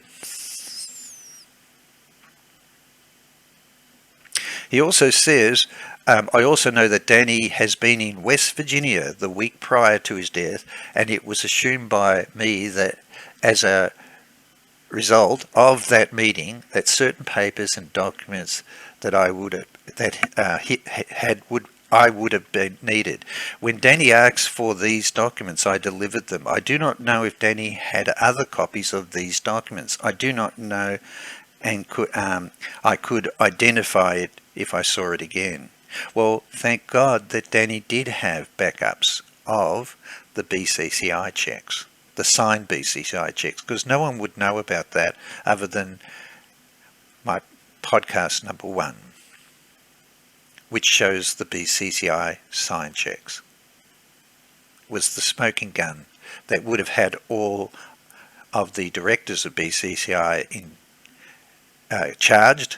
They were indicted, but they would have been charged criminally, and particularly Robert Altman, because that was the proof that he refused to provide copies of those checks that Danny Casolaro had. He had taken with him to meet with him in his briefcase, and is murdered, and Robert Altman did not know that Danny had kept a backup copy. He says, I feel it's the way past time now to let this information out to the right parties. I can only hope and pray that someone with high authority can help me on this. It's not in the American way of justice to be in a position to be shut up for telling the truth and revealing things of this nature on our own government. Isn't that very similar to the statement made by Chief of Police Indio Sam Cross? Everyone is disillusioned that they think that if you go to the right people within government agencies, the FBI, the Department of Justice, the media, that someone's going to do the right thing. I can only ponder and ask, why me? What is the government afraid of, and what I would reveal to certain members of Congress if asked? I do believe I will be silenced some way before this happens. So the media is on full steam to discredit William Turner, that he's nobody, that he provided information that was of no value. I mean, how do they know this? Who's telling them to write that? And why? Given that we now have the proof that Danny Casolaro had the signed checks.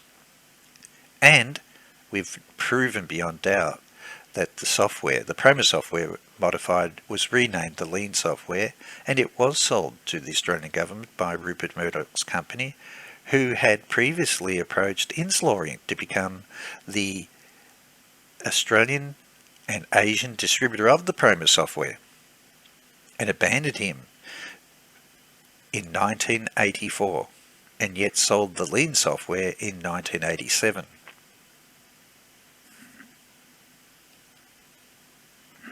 William Turner says, I do hereby swear that to the best of my knowledge and ability that this information contained in these 5 pages is true and as the facts stated.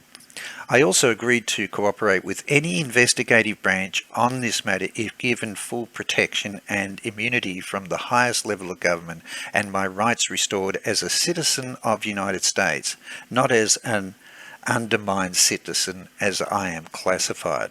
And this is a definitive pattern of behaviour. The media is painting William Turner as nobody of importance, that his credibility is questioned, that he robs banks, and proven later that he has a prosthetic leg, cannot run away from a bank, and then being hassled. And I'm going to show you that this is what they did to Richard Taus. He was working for the FBI, uncovering all of the corruption of the CIA with the Gambino Mafia, selling arms and drugs through New York, exposing the companies and links of Kevin Katke, working with Oliver North, working with Ted Shackley, Richard Secord, Albert Hakim, on arms, sales for Iran-Contra. And somehow, in the middle of all of his investigations, he's shut down and an allegation's made that he's molesting a boy. And that's the end of him. Put in prison. Discredited. Yet all of his evidence is substantiated. And then this is what they've done to undermine William Turner. Well, after interviewing him, and I'll just go on with the finalised comments that he's got. As I write this, I do so with reluctance, for this information, if disclosed to the wrong person, could result in serious harm to my family and myself. My life has been shattered by all of this, not by individuals in the private sector, but by agents of the US government. Isn't this terrible? They have never checked the facts I had given them or followed up on the threats made against him. And so, in summary, signed, given to Bill Hamilton's attorneys, William Turner. He is the person who met Danny Casolaro in the car park, 2 p.m. I read the official report from the Martinsburg police. Within a few weeks, in fact in the week of Danny Casolaro, they're already discrediting William Turner, saying that there's discrepancies, that he met at 2 o'clock or 3 o'clock. They're trying to undermine his significance and importance as a reliable witness. Why? Why not just follow the facts? I have proven beyond doubt that Danny Casolaro was murdered. The evidence he had was the smoking gun that Senator Kerry needed to convict all the directors of BCCI, and also was going to expose the Octopus in fraud with Pentagon worth billions of dollars, and the sales of the modified Promis software to Canada, Australia and Israel. And it was being used by the Octopus for Swift banking to bypass FinCEN. In fact, the software of Promis that the Octopus has allows them to know what all investigations are doing in FBI, DOJ, IRS and Treasury. The fox looking after the chicken coop. So let's continue with the facts. And the facts are, the Octopus was exposed in Operation Illwind. And I'm going to show you that the Octopus was WACKENHUT, Sperry Group, Airship Industries owned by Alan Bond, Hadron Inc. with all its subsidiaries owned by Earl Bryan, Alexander Haig together with Bobby Inman had stitched up all military contracts also exposed in the fraud, and all the companies linked to Richard Secord, Albert Hakim and Ted Shackley, and the companies and transactions involving Michael Ledeen and Richard Perl. The cover-up of BCCI payments, the withholding of the evidence by Robert Altman, the evidence that Danny had was the greatest threat to him and the directors. And who was the attorney representing BCCI? Lawrence Barcella. Who's the attorney representing the Pentagon fraud that's implicating all of the companies involved in the Pentagon billion-dollar fraud? It's Lawrence Barcella, the same attorney representing Melvyn Paisley, who is the person on the inside who's awarding all the contracts to them worth billions of dollars. In return, has secret bank accounts with 2 Israeli generals who are involved in all the companies linked back to, which I will prove, the $2 billion brokers of death deal set up by Paul Cutter, who was sent to Israel in 1982 by Richard Perl and Michael Ledeen with Ginsa And the person who sets the meeting up for Danny to meet Peter Videnieks is Joseph Weller, who I've proven was employed by Business Risk International. So let's continue. Who is William Richard Turner? Well, we tracked him down. This is the collaboration I was doing with Gordon Savell back in 2000 through to about 2016, but we tracked William Turner down in 2018. He was living in Tennessee, Jefferson City, and there's his address, and there's the telephone number that we called him on. Gordon Savell recorded his interview with William Turner, and it clearly confirms that William Turner was being hounded, discredited, and the information that he provided in his affidavit was true. So, given the media discredited him, given the police, Martinsburg Police discredited him, given that FBI discredited him, given that Department of Justice discredited him, let me show you what I found. Who was William Turner? I did my searches after the interview, and I tracked down where has he lived. And of course, through the directory system, William Turner and his wife, Delonda Gale Turner. And the key addresses are 358 Red Oak, that's where we telephoned him. He also had lived at 1644 Post Office Box, i.e. his address in Leesburg, Virginia, and residential address 2338 Roosevelt Boulevard, Winchester, Virginia. And as you can see, the address is covered on the history of William Turner, Richard Turner, and also Delonda Gale Turner. So I found the right guy, but that's the gentleman who we had interviewed. And I then located his true resume. And have a look at this. This is who they discredited. Background. He's born August 11th, 1937 in Virginia. His education, he has a Bachelor of Science in Aeronautical Engineering, 1965. He also has a Master of Science in Aeronautical Engineering in 1972. And then have a look at his career. He was working for the Engineer Space Vehicle Group for Hercules Inc. And I thought, wow, that's an amazing coincidence, because Michael Riconsciuto's father, Marshall Riconsciuto, owned Hercules Inc., particularly through the 70s and 80s. It confirms that he also was contracting working with Civil Aeronautical Administration and the Federal Aviation Administration.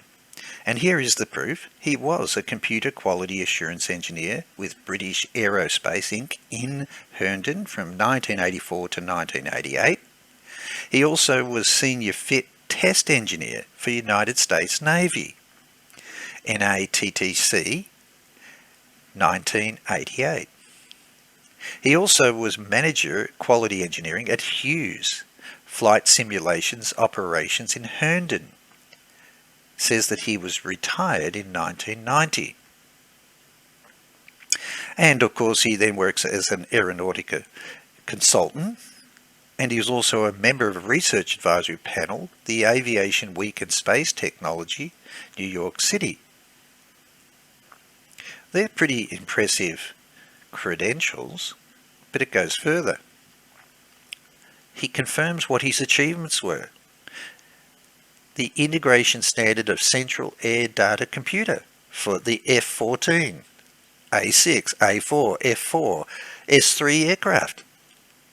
A two-start rocket capability motor of reliability fueling system, the KC-135AC, the Zuni rocket advanced ignition system, and baggage pod Jetstream 31 aircraft. Heavy and light load testing, also worked on the design and static testing the same, and designed this part, retro rocket motor for the moon lander.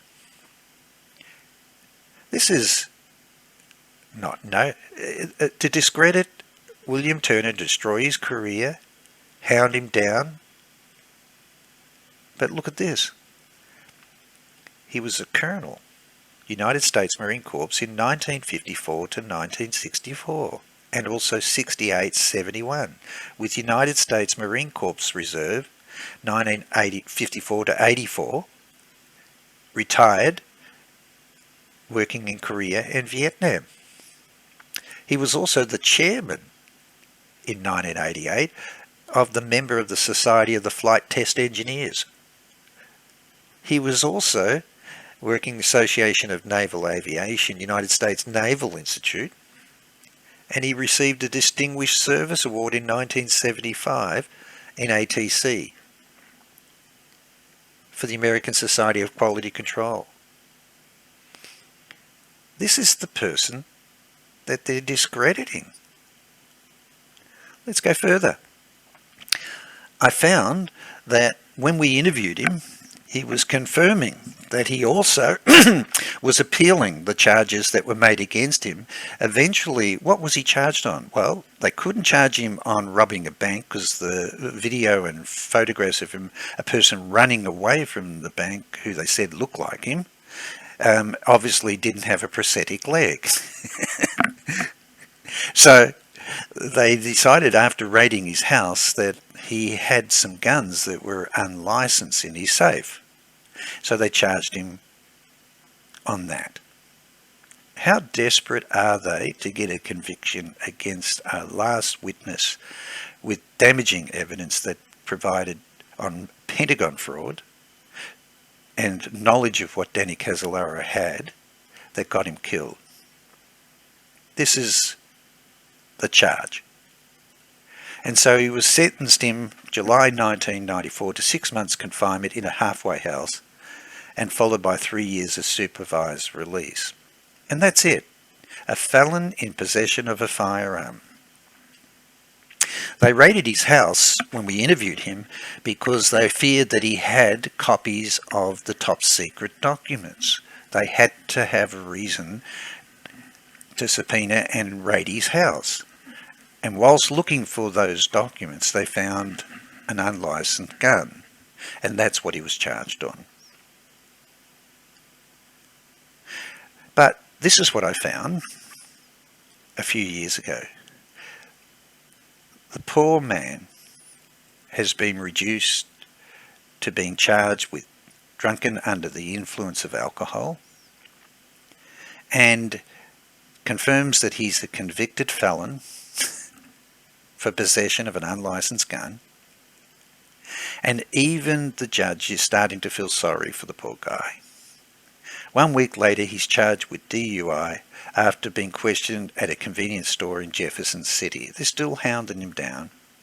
Turner's blood alcohol content was 0.184% according to the arrest.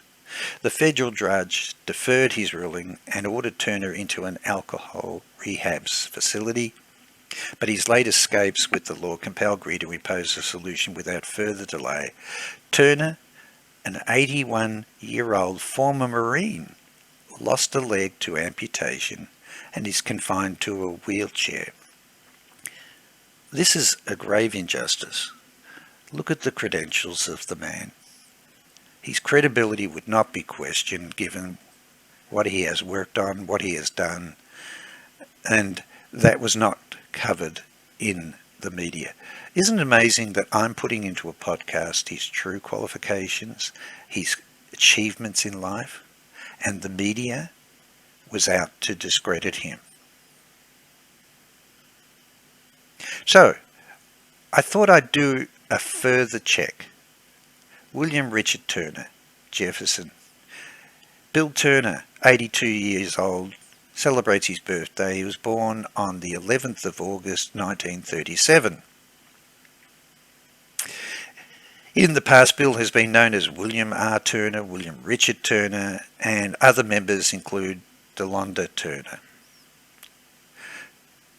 And that confirmed his resume.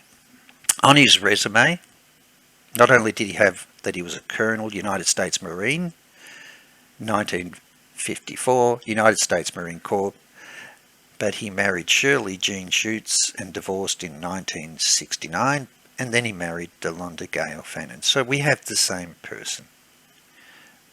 We are talking about someone with an amazing resume that the media did not highlight what he had done for their country of the United States, the service that he had done, and the level of distinguished capabilities in space technology, aerospace and defence, to discredit him. Isn't this a pattern of behaviour of what they do to whistleblowers? Anyone that testifies, lends any credibility to help Michael Riconsciuto or try to reopen the investigation into Daniel Casolaro, that they're destroyed. I think this is a crime.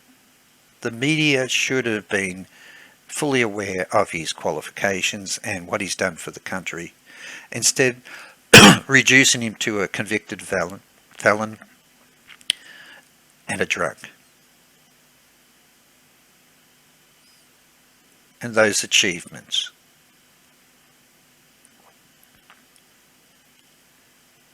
That's who William Richard Turner really was. It's never been covered in any TV programs, any newspaper articles.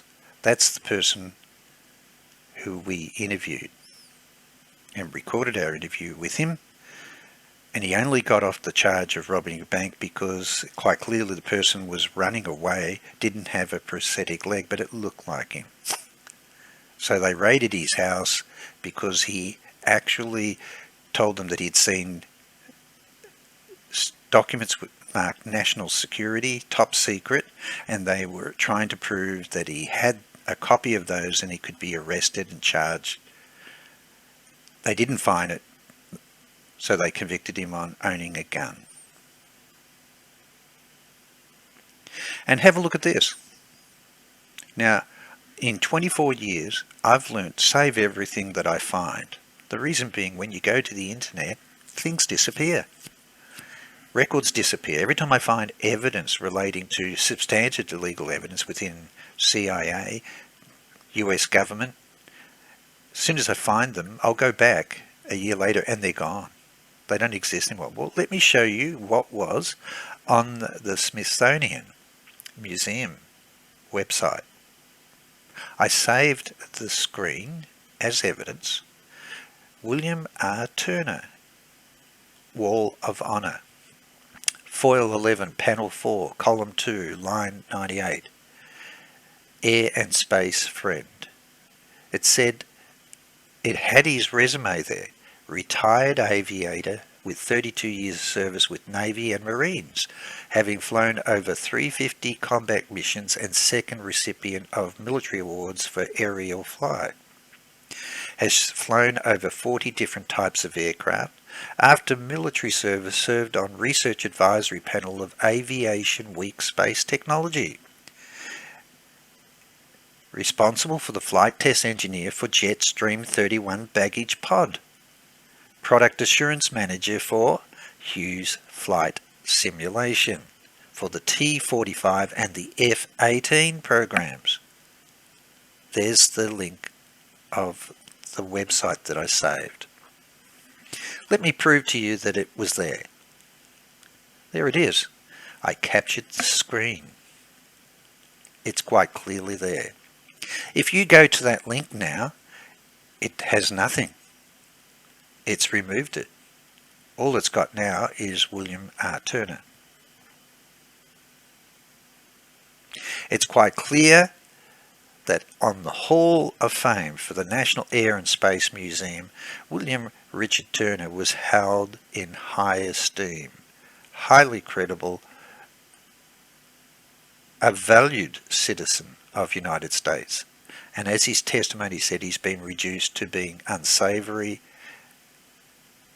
discredited, and now assigned to a alcohol rehab.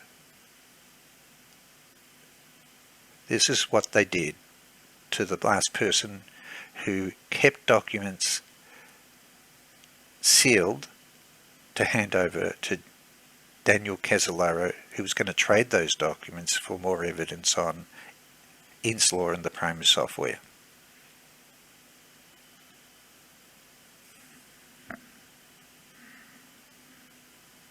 And so the Octopus protected,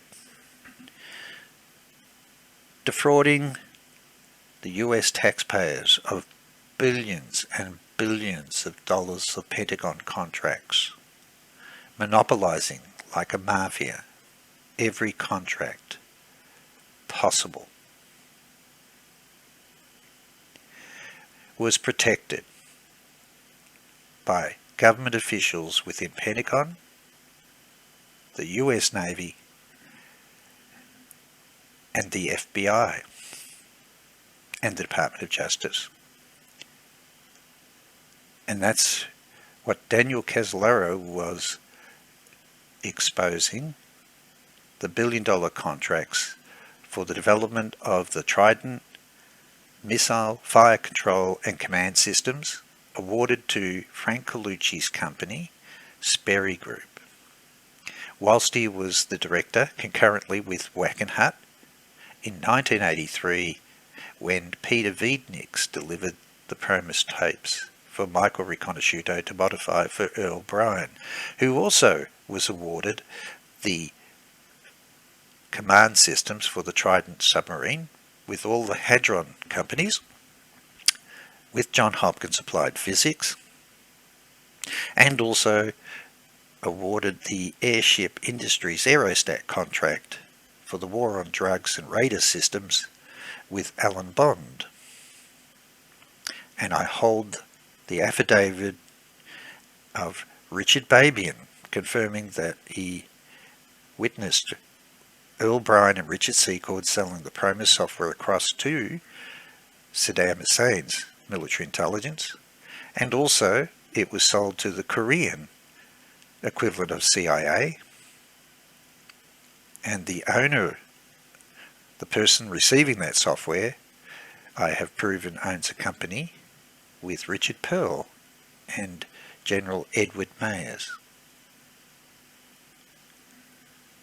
So the proof of the Israeli side having the Promis software and the links to the biggest $2 billion brokers of death arms deal implicating Oliver North, who had to destroy all of these secret memos after being tipped off by a former FBI agent that the operation had been blown by customs officials. Danny Casolaro was holding the memo showing that they're now shutting down all the companies, front companies in Singapore, with French intelligence, with Israeli intelligence and CIA, and asking what does Oliver North want to do with Noriega's drug contacts. You can't make that up. That's what Danny Casolaro had, and I'll do a podcast on that. But everything that Danny Casolaro had would get Robert Altman indicted, who was refusing to provide those BCCI checks and transactions that Danny had to Senator Kerry's committee. He refused, he never provided them, and that's why Danny Casolaro was murdered. He also was exposing Frank Carlucci, had the contracts for the Trident submarine, and that proved that WACKENHUT, Sperry Group, Frank Carlucci, as Gene Wheaton said, Ted Shackley, together with Frank Carlucci, with Vernon Walters, were setting up the Octopus and their own private CIA and counter-terrorism assassination team.